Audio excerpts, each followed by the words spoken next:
Capítulo 6. Crime, castigo e perdão. Zacarias 4, 1, 5, 11. Para ler e meditar durante a semana.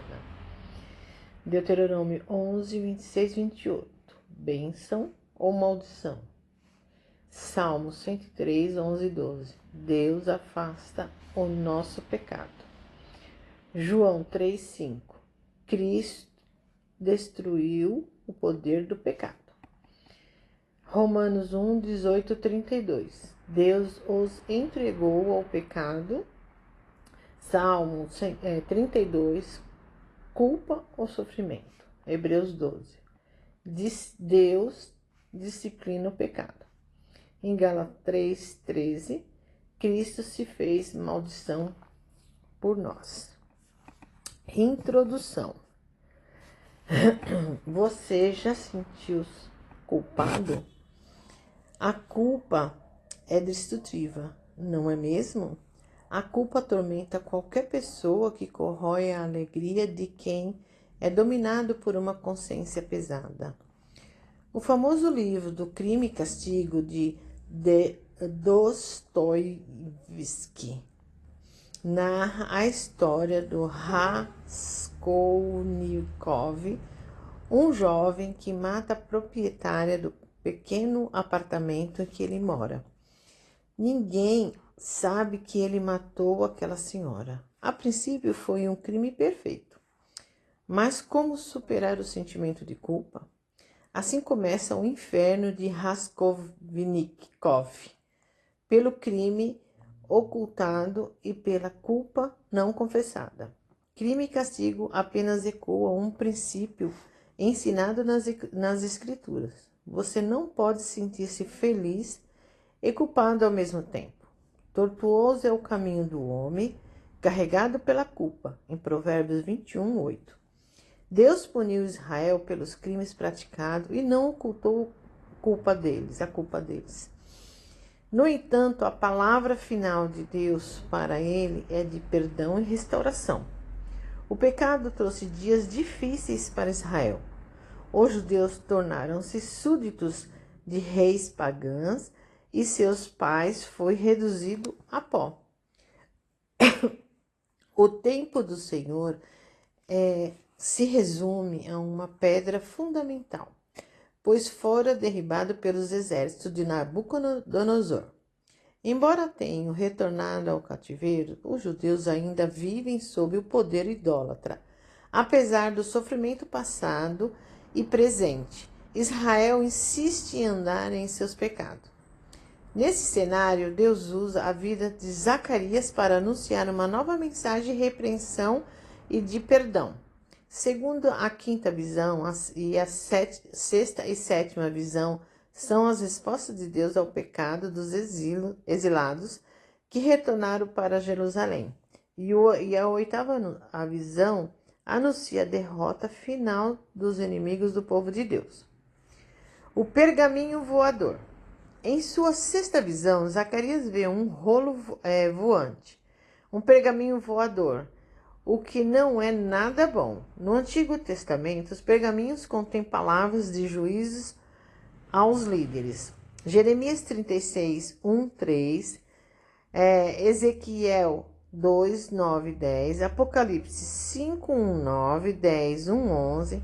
Tal visão deve ser feito ao coração de Zacarias estremecer no seu ponto central. É que Deus liderará com todo o pecado que tenha transgredido a sua lei. Afinal, o povo tinha achado de retornar a Jerusalém após o longo período de disciplina do Senhor. Observe o tamanho do pergaminho: 10 metros de comprimento, 7,5 metros de largura. É enorme. A razão dessas generosas dimensões são duas. Todos podem ver a mensagem desse pergaminho. Não há como ignorar os seus dizeres. Não é segredo para ninguém. Deus está expondo os pecados e declarando que existe maldição para quem transgredir o termo do pacto que ele estabeleceu com Israel. As dimensões desse pergaminho são o tamanho do lugar santo do Templo de Jerusalém. Isso significa que o pergaminho que contém a maldição do julgamento de Deus tem um padrão divino, ou seja, o critério para Deus julgar a sua santa justiça. As acusações detalhadas no versículo 3. A palavra maldição é ligada diretamente ao julgamento divino em virtude da transgressão de lei mosaica, Deuteronômio 29, 19 e 29.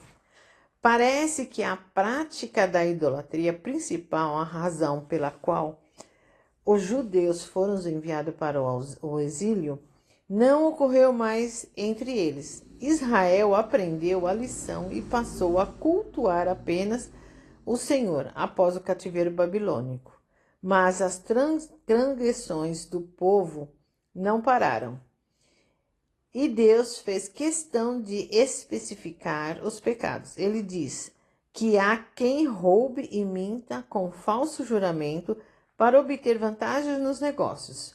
Os pecados que são contribuídos no 8º e 9º mandamento, em Zacarias 8, 16 e 17, no caráter dos judeus, ainda há rachaduras que precisam ser reparadas. Há outras formas de idolatria que eles precisam abandonar. Eles simplesmente trocaram seus falsos deuses por ídolos mais sutis e os mais profundos. Aqui a busca por prosperidade material em detrimento de integridade pessoal. Eles se tornaram materialistas, adoradores do dinheiro e do lucro. Em Neemias 5 e Malaquias 3, 8, 9. O julgamento é inevitável. Note que o pergaminho voador do julgamento de Deus vai achar os transgressores. Não há como se esconder dele. Os infratores podem até correr, mas serão descobertos. Ninguém consegue se esconder do julgamento do Senhor dos Exércitos. É impossível se abrigar na fúria do Deus Santo. Além disso, a maldição do pecado vai atingir exatamente o objetivo da devoção dos pecadores. Deus promete consumir os bens materiais dos que roubaram, mentiram e juraram falsamente, por amor ao dinheiro. O Senhor vai destruir os objetos dos seus desejos mais profundos. Deus é hostil com respeito ao pecado. A promessa de eliminação do pecado vem mais adiante. O pecado é vencido. 5, 5, 8. Zacarias, então, tem uma sétima visão. Ele não enxerga mais o pergaminho voador do julgamento. O profeta agora vê uma efa, um recipiente de medição de capacidade de 20 litros, frequentemente usado no comércio. Isso reforça o entendimento dos pecados da comunidade relacionados a aspectos econômicos.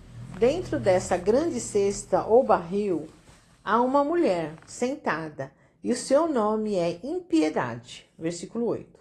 A mulher pode representar a prostituta cultual, que integra parte do sistema do culto pagão. Essa interpretação caminha da linha do que afirmamos anteriormente sobre o materialismo. O povo como uma forma de idolatria, um ídolo muito mais pernicioso e enganador do que os que são feitos de madeira ou pedra. A impiedade deseja destruir os filhos de Deus sem restrição ou obstáculos, mas o anjo do Senhor a tranca dentro daquela cesta. A capacidade da mulher de enganar é contida. O Senhor não permitirá que ela atue livremente em Israel. Deus representa os pecadores e os julgam, mas o Senhor igualmente promete impedir que o pecado e a ganância ganhem terreno em Jerusalém. O pecado é perdoado e julgado, versículo 9 e 11. O perdão. O pecado não é apenas descoberto e condenado a impedir de avançar. Ele também é levado para bem longe de Jerusalém. Zacarias vislumbra mais duas mulheres na visão. Elas são diferentes da primeira, pois possuem asas que eram como de cegonha. A cegonha é conhecida por uma ave de longas migrações. Suas fortes asas permitem empreender distâncias jornadas. Um vento, no hebraico, espírito ou sopro, move as asas delas para que possam levar o barril da iniquidade para uma região longínqua. Essa é a cena que desenvolve a promessa do Senhor. Vai afastar os pecados de Israel. É uma mensagem de graça, misericórdia, esperança, bem diferente das maldições pronunciadas anteriormente. Deus agirá através do Espírito para afastar a culpa do seu povo para sempre. O julgamento. A cesta da impiedade é levada para um lugar entre terra e céu, versículo 9. Mais especificamente para a terra Sinear, versículo 11. O local é construído na Torre de Babel, em versículo 10, Gênesis 11, 1, 9. Sinônimo de um lugar de oposição a Deus, símbolo de uma sociedade corrompida.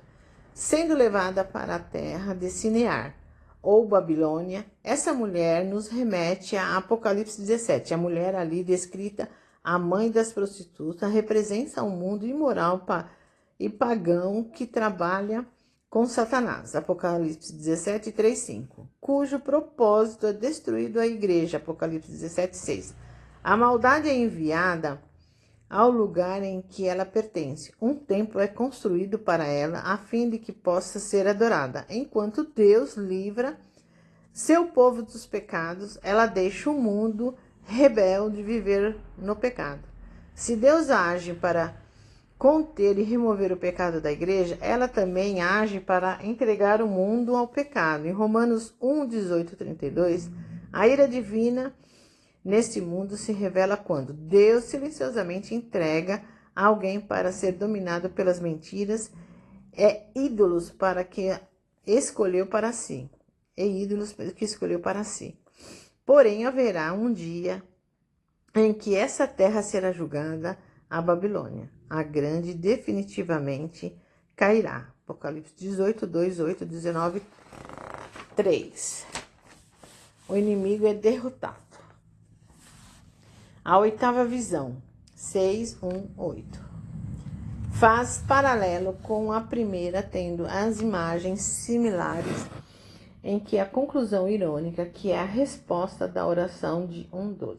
Na primeira, os cavalos relatam que as nações tinham despojado Judá e estavam repousadas e tranquilas. Nas últimas, o cavalo trazem um relato que fazem repousar o Espírito do Senhor, implicando que a vingança tinha sido executada. Os pontos destacados da visão são 4 carros, símbolo do poder de Deus. A ausência dos condutores sugere o controle de Deus. Cavalos, agentes da providência divina. A justa posição da atividade sugere que as cores podem ser pertinentes à mensagem. A Bíblia de Estudo da Herança Reformada Adaptada. Conclusão. Deus não tolera o pecado. Não há quem viva deliberadamente no pecado e que possa escapar do juízo de Deus. O único caminho para a salvação da ira de Deus é abrigar-se contrito à sombra da cruz de Cristo. Em Jesus temos a oferta do perdão da nova vida, em Atos 2:38. O pergaminho da lei de Deus que sobrevoa nossas cabeças passou por nós sem nos condenar. Jesus Cristo, que jamais infringiu uma vírgula da lei, foi condenado em nosso lugar, em Gálatas 3:13. Ele sofreu agonias intensas, foi humilhado, crucificado, morto, sepultado, a fim de pagar pelos nossos crimes. Jesus Cristo carregou a cruz para que não precisássemos mais carregar a nossa culpa, através da fé na obra substitutiva dele, encontrando livremente o juízo de Deus. justificação da vida eterna, em João 5:24. Em Jesus temos a garantia de que Ele vai tirar os pecados do mundo de uma vez por todas, em Apocalipse 21:27. Nossa responsabilidade é abandonar urgentemente nossos maus caminhos, diante do que Ele realizou por nós. Somos encorajados a derrubar qualquer ídolo do trono do nosso coração e deixá-lo exclusivamente para nosso Senhor Salvador Jesus Cristo. A aplicação. Deus vai julgar os pecadores. Os pecadores podem passar desapercebido para muitos, mas para o Senhor não há pecado oculto. Ele vê todas as coisas. A sua ira vai alcançar os rebeldes. Em Salmos 34:16. Deus é santo e não pode tolerar o pecado. Em Salmos 5:4, 11:4, 34:15, 99:9. Em Eclesiastes 12:14. Em Hebreus 1:12 e Pedro 1:15. Deus trata seriamente o pecado. Basta entender a razão por detrás da morte de Jesus. O ódio de Deus contra o pecado, como em nenhum outro momento da história, é visto no derramamento da ira do Pai sobre o Filho unigênito. Por essa razão, você deveria tratar seu pecado com a devida seriedade. Deus nos chama à santidade. Ele é o santo e nós também devemos ser. O pecado não pode ser tratado como displicência na vida dos discípulos de Jesus. Em Levítico 11:45 e Pedro 1:16, João diz que todo aquele que permanece em Cristo não vive no pecado. Todo aquele que vive no pecado não o ouviu nem o conheceu. Em João 3:6, pecar aqui iria envolver uma prática constante de um estilo de vida marcado pela desobediência, e João não nega que os cristãos pecam, mas ele nega que os cristãos genuínos vivem na prática deliberada do pecado. Em João 3:4-10.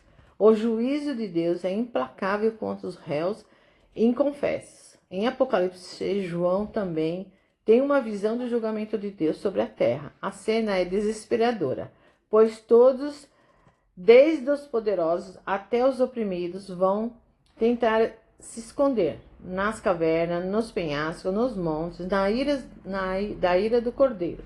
Em Apocalipse 16:15-17. Qualquer castigo de Deus nesta vida, por pior que seja, é apenas um sinal das coisas terríveis que ainda estão por vir.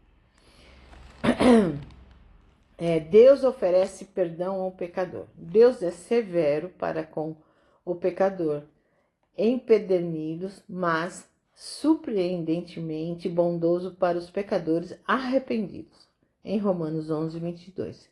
Ele promete conduzir os nossos pecados para o bem, bem longe de nós. Salmo 103:12. E para longe dele, em Jeremias 31:34, reconhece que seu pecado violou dos padrões de Deus. Confesse a Deus as suas faltas. Mudem de direção. Se você tem andado em caminhos errados, volte a fazer o que agrada a Deus. Acredite que o perdão de Deus é maior do que os seus piores crimes. Em Isaías 1:18. Busque perdão e restauração firme na obra de Jesus Cristo. Em João 1:7-9. Amém.